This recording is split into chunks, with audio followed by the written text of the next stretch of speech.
Good afternoon. We appreciate everyone joining us today, and we're very excited to have Meena Malapati and Anand Nathan joining us today, who will share their expertise on remote specialty coverage, telehealth beyond telestroke.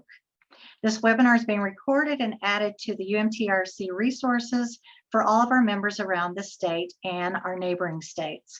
Just a few quick housekeeping items before we begin. As I mentioned, we are recording today's session, and it will be available on UMTRC's YouTube channel within 1 week once the recording is processed. If at any point during the presentation you want to ask a question, please use the Q&A function. This function is accessible by hovering your mouse over the screen. It should pop up either at the top or bottom of your screen, depending on what view mode you are in. IRHA staff, UMTRC staff, we'll keep an eye out for questions that we will moderate for our two speakers, so they do not have to check them as they present. Thank you, Meena and Anand, for sharing your information with us today. Of course, and thank you so much, Tina, and the rest of the UMTRC team for having us. We are excited to be here and to share what we can about telehealth beyond telestroke. Anand, if you want to move to that next slide. So what we're going to cover today is to just do a quick overview of the current access problems and opportunity. I think we all know and can appreciate the struggles that are always faced for smaller rural hospitals, any hospital really outside a major urban academic area, to get remote and on-demand otherwise do. So we're going to do a quick overview of the current problem, what it costs, what are the opportunities. We'll go through the value proposition for hospitals. What does it actually mean for you financially and clinically to be able to provide such services? And then we'll review the best practices for implementing such a program and look at the reimbursement trends, especially in light of the COVID pandemic. On. So just a little bit about us. So my co-founder and I, Anna Nathan, and myself started reaching out to hospitals a few years back. We are the black sheeps of our families. We're the only ones that aren't physicians, but we grew up hearing our entire lives from our parents, from our aunts and uncles, from our siblings, that I had to transfer so-and-so today because I couldn't get the cardiologist for a couple days. I had to transfer so-and-so today because I couldn't get the hematologist for 3 weeks. And it was always a problem of access to the specialist, not a problem of access to the resources at the facility. So coming from such families of doctors in rural areas, we saw the challenges firsthand of providing care to the patients locally, and we wanted to make a positive impact. So that's brought us to where we are today. Is to kind of review and understand the context and the landscape for where we are for specialty consults. So just to set the scene a little bit, we've done a lot of work in the area. We work with a number of hospitals around the country, but especially in the Midwest. And what we've seen consistently across the board is that specialty consults are required for over a quarter of all inpatient admissions. So this can be, this is usually when a case is too complex for the ED physician or the hospitalist or the general practitioner that's managing at that hospital to handle that case on their own. So the option there is, if they have a resource they can reach out to, a specialist, then they're able to keep that patient, figure out the correct treatment plan, and execute that locally. And if not, then the only option in many cases is to transfer the patient out, usually a couple hours away, usually an expensive ambulance transfer, or perhaps even more expensive airlift, depending on the region, and take that patient away from their home community, which is unfortunate and something everyone wants to avoid. So I'm sure we've all seen cases like this, where there's a cardiology consult called, infectious disease for a sepsis, or maybe there's an abnormal lab culture. For pulmonology, obviously we've seen a lot during the age of COVID, but even pre-COVID, there was a lot of consults for various infectious diseases, wound care issues, osteomyelitis, etc. And you can go down the list for basically any E&M specialty to see the wide variety of inpatient admissions that could be seen and requested by either the ED physicians or the hospitalists themselves to help them provide top quality care at that local hospital. So just kind of setting the stage more broadly, Over 65% of US hospitals don't have adequate access to these specialists. So there's about 6,000 hospitals in the US, and over 3,300 of them have a critical specialist shortage, which is defined as having a shortage in 3 or more of those key E&M specialties: cardiology, neurology, psychiatry, take your pick. Because there are so many hospitals missing so many key specialties, and that leads to about over a million actually unnecessary interfacility transfers. And again, unnecessary means that the resources were there at the local facility, the CT scan, the MRI, the formulary, etc. It was just literally access to that specialist that prevented the patient being able to be kept and treated locally. What that means is that you end up with the average bed utilization of usually under 40% in many cases. And given the high fixed cost nature of hospitals, we all know that we'd much as over $17 billion lost because of these unnecessary transfers. And that's as well as the ancillary revenues associated with it. In the upper Midwest region specifically, there are large access disparities across the counties. And so you'll see here, we've done a county map of the entire states covered by the UMTRC. And so what we want to show here, if you look at the green areas, those are urban academic counties, which means those are the counties with the highest concentration of specialists. It could be usually around a university town, a major city, et cetera. But then if you look at the rest of the state, it has about the same population. It actually has twice the number of hospitals, but still, if you look at the concentration of specialist physicians, it's about half the number of specialists as you would see in those green counties. So the gray is far, far outweighed by the green, even though the population needs, and actually specifically the hospital needs, are more in the gray areas of the region. As we saw, unfortunately, during this current pandemic, COVID highlighted the specialist access issue in these gray areas. If you remember that gray county areas we pointed to earlier, unfortunately, only the rural hospitals with the telespecialty coverage were able to better meet those challenges. So as we saw time and time again during the pandemic, and especially during the surges, hospitals were unable to transfer out because there was the tertiary care hospitals themselves were full to the brim. And so you would see ERs and hospital stacked 2-3 patients deep, OR shut down so they could use that as the staging area for more patients because they weren't able to transfer out patients that they normally would. And the reason this became a problem is because they were unable to treat the patients locally. So instead of, because they weren't able to have the infectious disease coverage or the pulmonology coverage, or as we know, COVID is a multisystemic disease, cardiology, nephrology, et cetera, all of these different specialties that were needed to help treat these patients,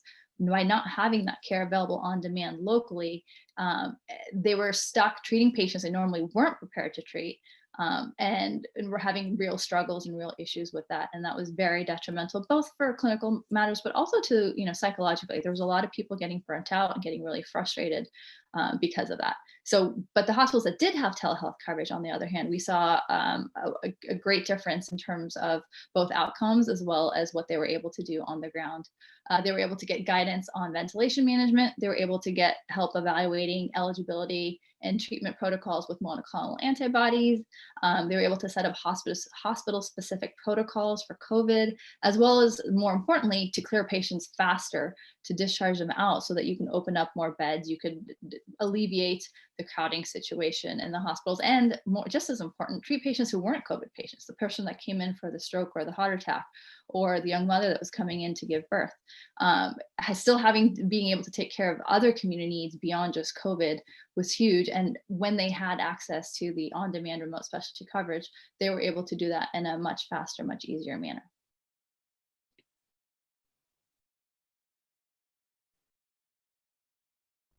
What we found over time is that actually, surprisingly, and this isn't super obvious at the beginning, but over 60 to 80% of inter-hospital transfers are preventable with remote specialty coverage. And the key part here is that it's without additional resource investment.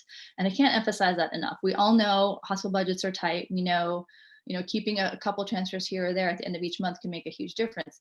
And the key here is that you can do that even without additional resources. There's no expensive telehealth carts. There's no expensive hardware and equipment needed. It's literally having access to the physicians that's going to help save those transfers. So about 2/3 of those transfers are addressable by E&M. That means non-procedure based consults. You're always going to have some consults, some patients that need to be transferred. They might need a stent, they might need surgery, etc. But for anything that can be handled via remote video interaction, that can help save a lot of these unnecessary interfacility transfers. The top four being, in that case, cardiology, neurology, pulmonology, and infectious disease. So that usually ticks, 4 of the top 5 reasons for transfers for most hospitals, and those are the ones that are most commonly seen and treated via telespecialty consult. So just going into the value proposition for hospitals. So we've kind of set the stage in terms of what exactly is a problem, how bad did it get during COVID? What are the numbers and what are the metrics that are impacted? We've seen bed utilization going down. We've seen the number of unnecessary transfers crossing into the millions. We've seen billions of dollars of lost revenue options. So what is the value proposition? What can you do if you do offer it? So let's take a look at that. So most people, if you talk about telemedicine, they'll say, oh yeah, I've heard of telemedicine, it's Telestroke. I have a Telestroke program. So what we want to do here, and the point of today's webinar, is to just broaden the scope. So when people are talking about telemedicine, especially inpatient telemedicine, there is so much more than just Telestroke. So if you look at the value chain, it's very similar, and people are familiar with Telestroke because it's been around since the late 1990s. Telespecialties, when CMS opened it up to other specialties for inpatient consults, is just a couple years old. It's a baby in the grand scheme of things, but the potential impact is just as big. So for example, if you look at the Telestroke consult, that's $20,000 to $25,000 per case. It's a very complicated case. It's usually an acute stroke. There's usually 100 per 100 cases a year per 100-bed hospital, but it's pretty difficult to implement, and it's the ability to get reimbursed is relatively low. Telespecialty consults, on the other hand, similar impact on transfers. It's sometimes they're less complex patients, so the revenue impact slightly lower, but it's still pretty significant, $15,000 to $20,000. There's more of them because you hit a number of different specialties as opposed to just capturing strokes.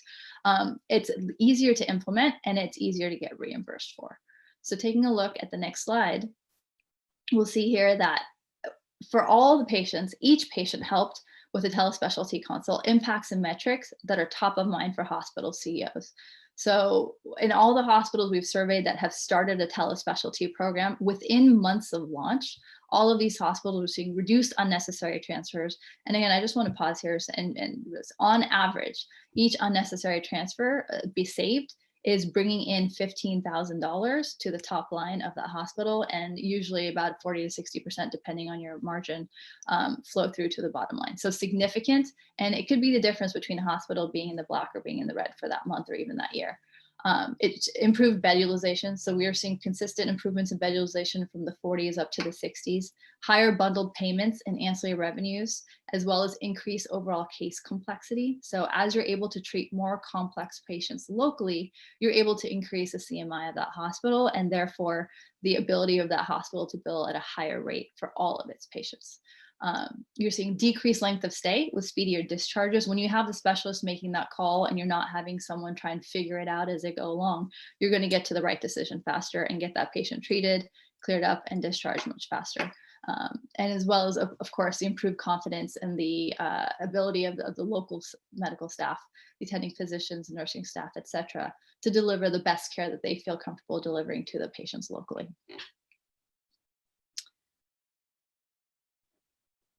On a case, so just looking at the case studies for a little bit, we want to dive a little bit deeper. These are 2 hospitals in the region specifically. So we want to give you a picture of what it would look like for imagining yourself in a situation, whether you're a 150-bed hospital, whether you're a 50-bed hospital. The cases, we've run this for hospitals, 25-bed critical access hospitals, 400-bed sole community hospitals.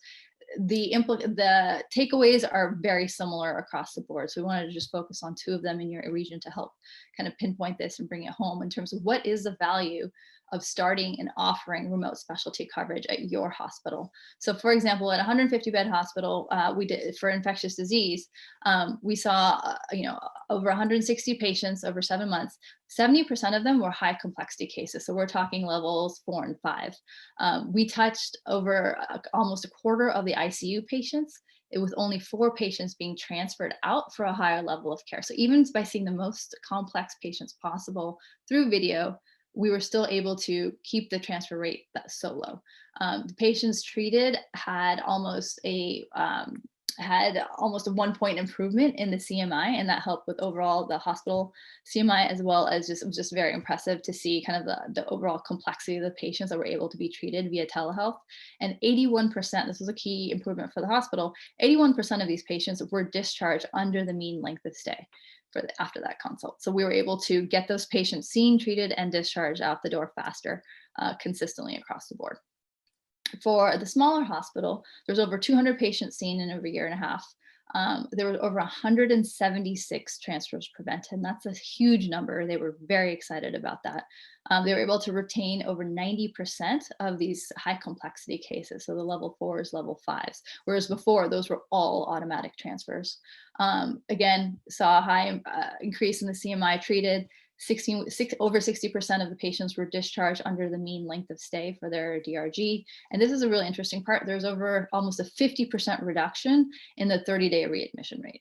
So that was huge, especially with the metrics that Medicare tracks and the reporting requirements that we have across the board. The hospital was really excited and really proud of that fact that they were able to cut their 30-day readmission rate with the use of telehealth, even though they're in a smaller community that didn't have the typical resources that you would otherwise expect with those numbers. So as you can see across the bottom, we're talking millions of dollars in additional annual revenue for each of these hospitals. And of course, the flow through to the bottom line by offering such a program. And just to highlight, for both of these hospitals, they do have a Telestroke program. These are all additional savings, additional improvements in both clinical metrics and financial metrics on top of offering the old Telestroke program that they offered, layering on the additional telespecialty coverage that they did. And I'm going to hand it off to you to talk about best practices for implementing such a program of telehealth beyond Telestroke. Before Anand starts, we do have one question which kind of goes along with what you have presented, Mina. Someone mentioned this is really compelling data. How did you collect the data you shared in terms of access? Is this publicly available data, or did you do any specific surveys? Yeah, a great question. So we collect the data so we provide actually a telespecialty coverage across a number of different hospitals across the country. And so this is through surveying all the hospitals that we provide coverage at. So they actually gave us a full report from their EMR. So we took from the start of coverage to the end of coverage, and we compared it to hospitals that didn't have it really.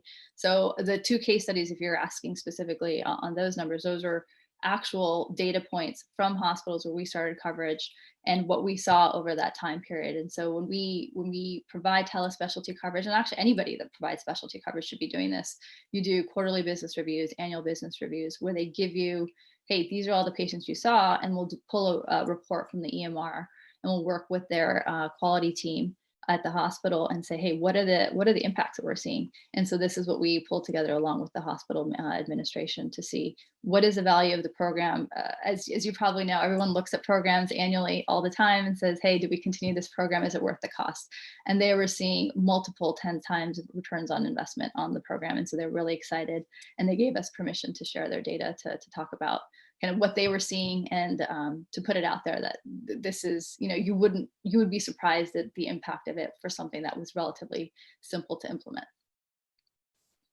I think maybe also in terms of some of the data that was presented with respect to kind of access and specialty kind of shortages, that data is largely from publicly available data.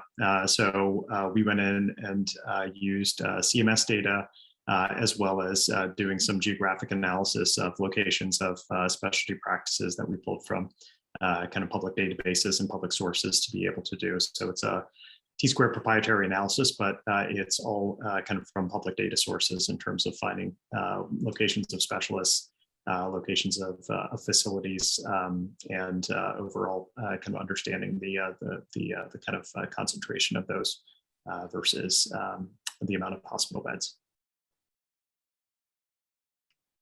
Great, thank you. So in terms of what we've seen over the past few years in terms of trying to understand the challenges that hospitals face in terms of implementing programs, we've tried to compile in terms of what are kind of some of the best practices that we've seen.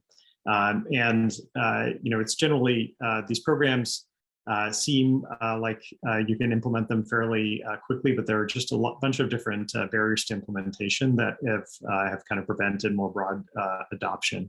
And so if you're a hospital thinking, how do I implement a program? There's all sorts of questions around what software do I need? Does it comply with my existing IT? It's another kind of thing that I need to implement. Really understanding kind of reimbursement. What can I get reimbursed for this? A lot of facilities and hospitals kind of think about telehealth programs, and I'll talk about this in a second, as another kind of service that they're adding from professional service side. So they think about it in terms of reimbursement and being able to turn it into a profit center, or at least cost neutral. Kind of thinking about kind of the hardware side, there are a lot of carts that are out there that are hundreds of thousands of dollars that are there that have lots of kind of fancy bells and whistles and things like that. That's kind of the what we've seen in terms of talking to hospitals is kind of the expectation that there's a huge upfront hardware investment that needs to be made.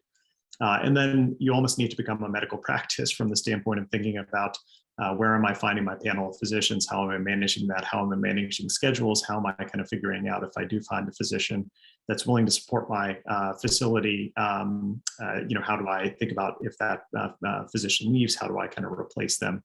And then the last piece is what we've seen talking to hospitals is there's just a lot of kind of questions around compliance and regulatory issues more broadly, and understanding that these regulations and all of that are very complex. What can I do? What can I do? And that we've seen has become just a big psychological barrier for a lot of hospitals in terms of implementing a lot of programs themselves, as well as on the flip side of that for the specialist as well. So a lot of specialists would love to be able to do this practice, but there's huge questions and a lack of understanding on their side in terms of what's allowed and what's not allowed.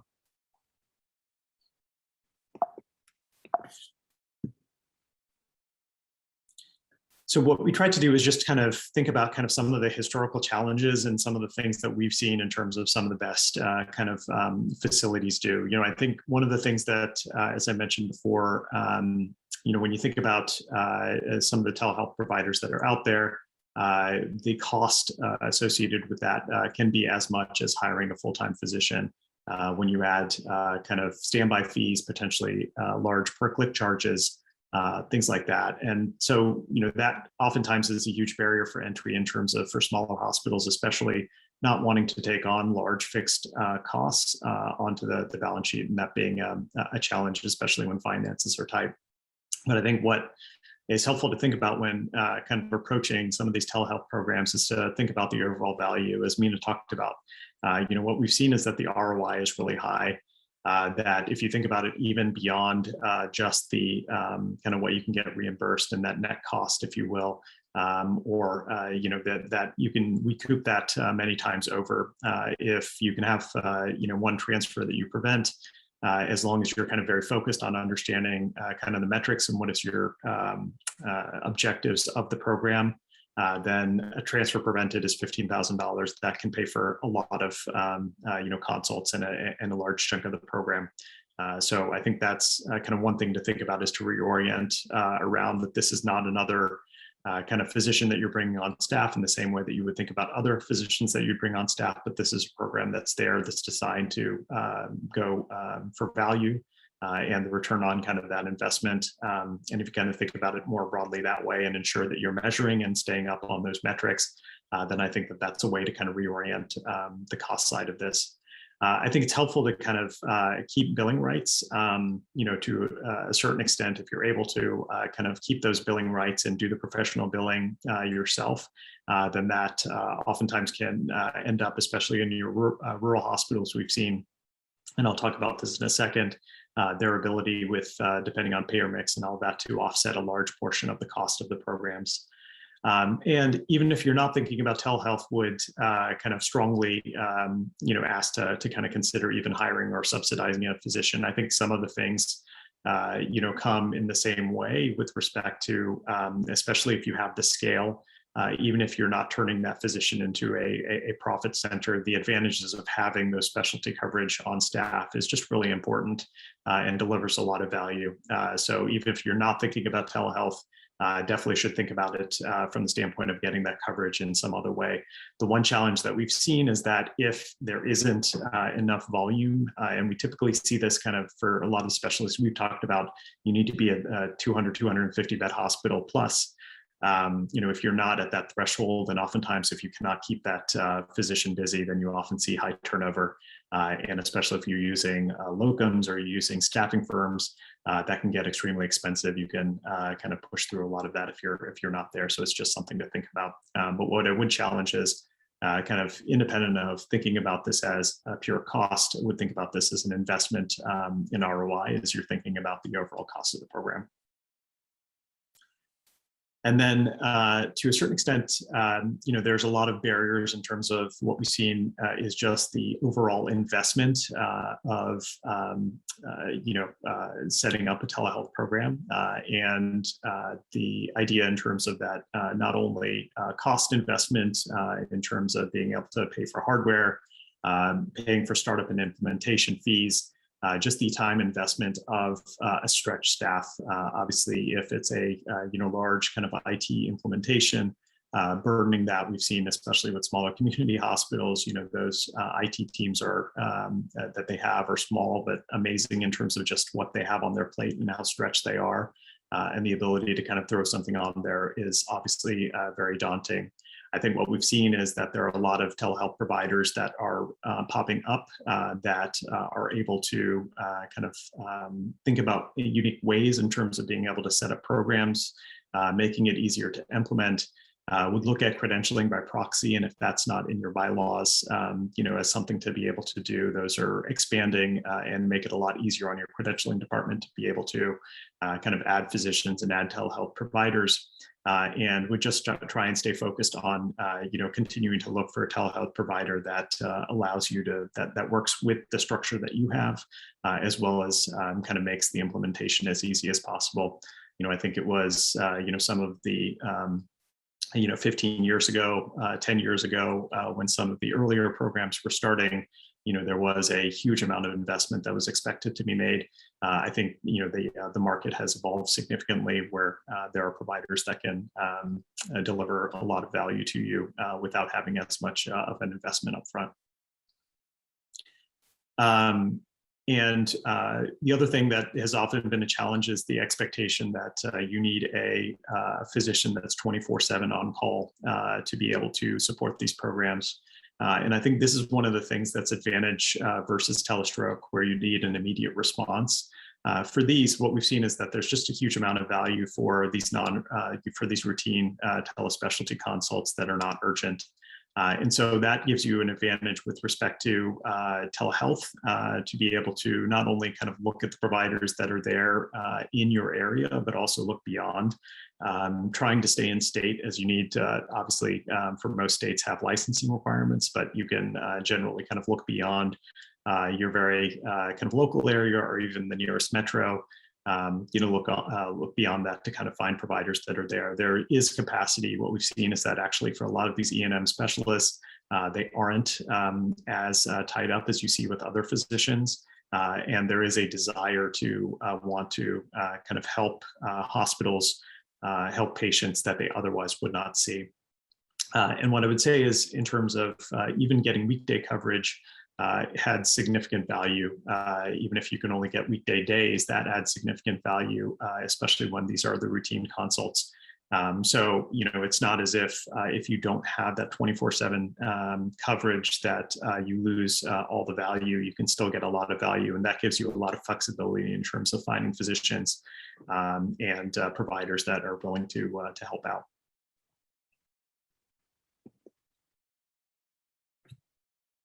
And I mentioned carts before. There's, as I mentioned before, there are plenty of six-figure kind of carts that are out there that offer a lot of just amazing kind of functionality, with kind of the ability to almost be robots themselves, operate independently, have these amazing scopes.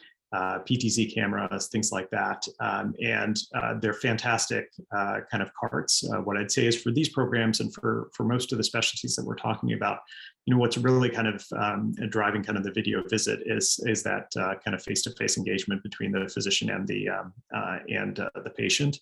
And that doesn't require anything particularly fancy. We have started out with many hospitals using an iPad on a IV pole with the gooseneck kind of arm that's able to kind of maneuver the iPad in whatever direction for it. And we've seen that that's added a lot of value. There isn't kind of a need for significantly more kind of functionality or features on that. Now, there are some specialties and some specific circumstances where some of that can be more valuable. But what I'd say is that even if you're starting up the program, you can start small, try and figure out what the needs are, and then start to move up in terms of making those investments. It definitely kind of makes the transition easier to kind of start in one place and kind of move beyond that. And I think that to a certain extent, what you have on the specialty side is oftentimes every provider wants to, have a different setup. Things like that you need to kind of buy and train your staff each time. What I'd say is that, try and find providers that offer multi-specialties on one platform. It's easier to kind of implement and expand, and it's easier also to see kind of what are the specialties that you need. Oftentimes we see that hospitals make an investment with one specialty in one group, a huge investment in terms of implementing a program with the expectation that there's a large amount of demand. Excuse me. And what we've seen is that then that demand doesn't come up and you've made that large investment and, it's not what the program expects, and you have dissatisfied both from the hospital standpoint and from the physician standpoint on the other side. Excuse me. So what I would say is that, it's better to kind of work with multi-specialty telespecialty providers. That can offer you kind of that and have the flexibility to kind of move providers in and out, add specialties as well as potentially take away specialties that aren't being used. And that provides you a lot more flexibility. It also allows you to not have to train, not have to things once you've gotten kind of that telehealth workflow embedded within your staff, then it's something that's very easy to expand and add on. And I think one of the most important things that we have, seen with programs is just it's difficult to get people to use the program. And what we've seen is there are a lot of kind of some providers that are out there that are trying to reimagine the teleconsult workflow with different kind of asynchronous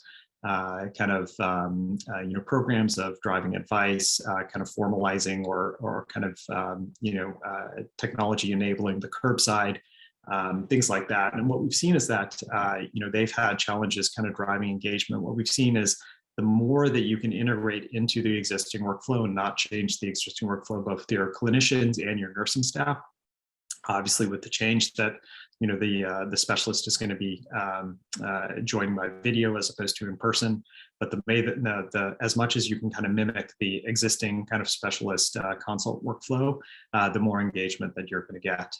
So what I would say is kind of figure out workflows that can minimize that amount. So minimize touch points with technology, minimize changes to the way things are run on the floor. Train the nursing staff, have kind of super users as if possible, to be able to kind of work with the program and drive that forward and minimize disruption on the floor.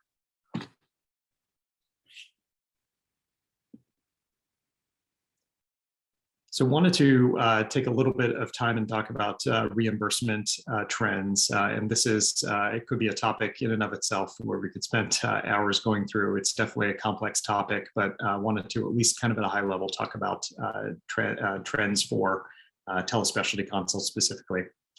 So what I'd say is with telehealth, reimbursement is still very, very complicated and it's hard to predict. It's not a kind of a revenue stream that you can kind of count on.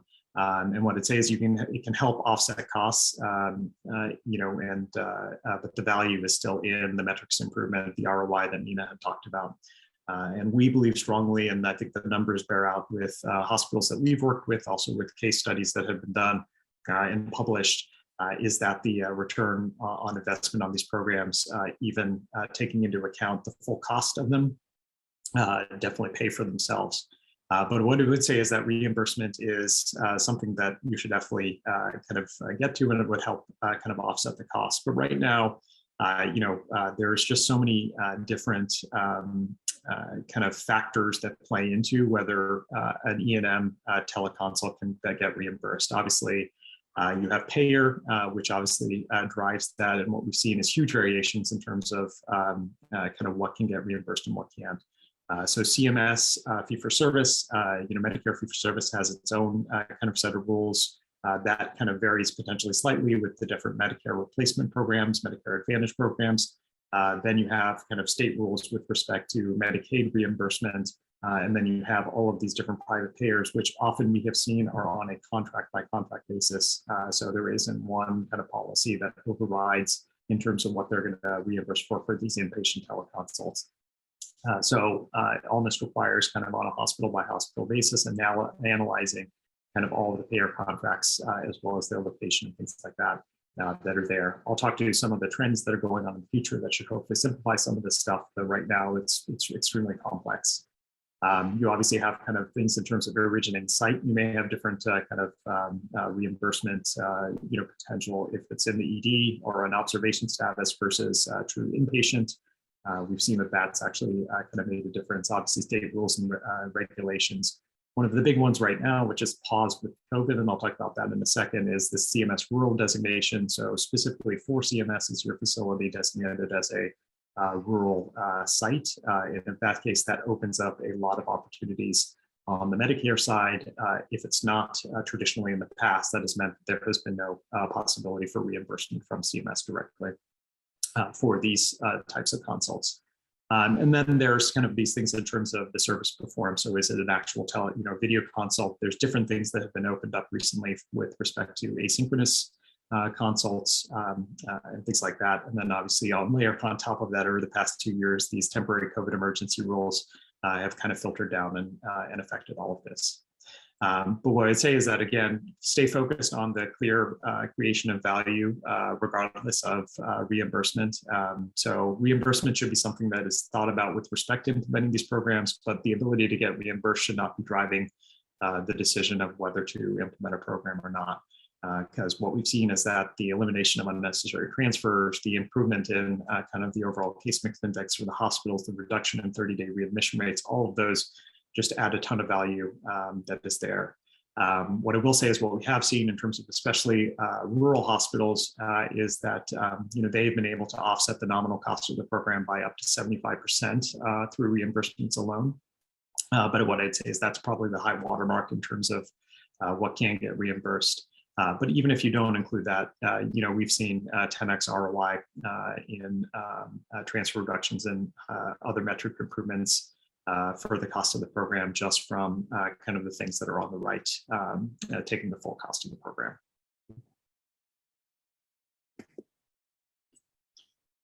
But I think the good news is that regardless of how complex it is today, payers are slowly trending towards simpler and more consistent reimbursement.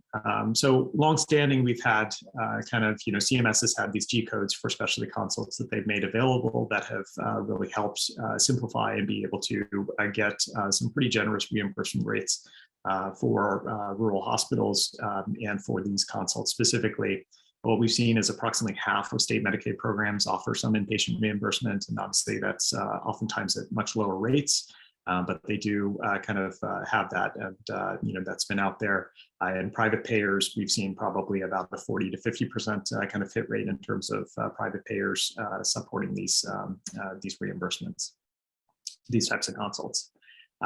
Right before COVID hit, there was kind of movement towards expanding that. So there was expanded programs for interprofessional consults. So without actually a patient kind of interaction, the ability for attendings to be able to connect to other specialists and get reimbursed on both sides for that, which is great from the CMS standpoint. We've seen a push for open reimbursement for behavioral health, so removing a lot of restrictions for anything associated with behavioral health. So that includes telepsych programs. which we've seen have been extremely in demand for, especially for smaller hospitals. And there's been a lot of movement. There was a lot of movement in state legislation for telehealth parity for private payers. So either enforcing both private payers to cover these specific services and or ask for kind of payment parity to in-person services, which is fantastic and would move the needle significantly in terms of the ability to offer this and access, making the economics work. During the COVID emergency, obviously a lot of things got pulled away, things like geographic restrictions for CMS, the ability for even non-video consults to be reimbursed. But what I'd say was the biggest change overall is just the acceptance of the physicians to telehealth being a modality for driving this. And what we've seen, especially for these E&M consults, is kind of the understanding and realization that a lot of the value that's created is kind of the thinking around the patient, understanding and looking at all of the details of the patient history and understanding and giving their advice based upon their expertise to the hospitalists who are kind of attending to that. And I think there's been more acceptance on the other side with respect to these hospitalists to kind of see these specialty teleconsults as being extremely valuable and essentially a one-to-one replacement with having a specialist there in person, especially when you can create kind of telehealth programs where you have a consistency in terms of a single physician or a small group of physicians that are kind of providing the support, and you create kind of that same kind of on medical staff kind of relationship between the hospitalists and the specialist physicians. And so I think that's been great in terms of driving acceptance in terms of from the clinical standpoint. In terms of future trends, there's a lot of kind of discussion in terms of, continue to make permanent some of the, COVID restrictions that were lifted, especially geographic coverage, that on the CMS side, that would not only kind of open up this to a broader set of hospitals in terms of getting reimbursement, but we also think would kind of be an impetus for a lot of the private payers to also follow suit, which we've seen, especially within kind of a lot of the Medicare replacement programs as well. I think generally, more broadly, payers are seeing, that this can add a ton of value. And what we talked about with respect to the advantages for and the value for these hospitals is a value for the system overall. Because if you think about for the payers, if they're having to pay especially in the CMS example, if they're having to pay a discounted DRG to the original hospital that's transferring, they have to pay a full DRG payment, bundle payment for the hospital that receives the patient. They have to pay for transportation. There's a lot of ancillaries that get repeated when you have a new admission.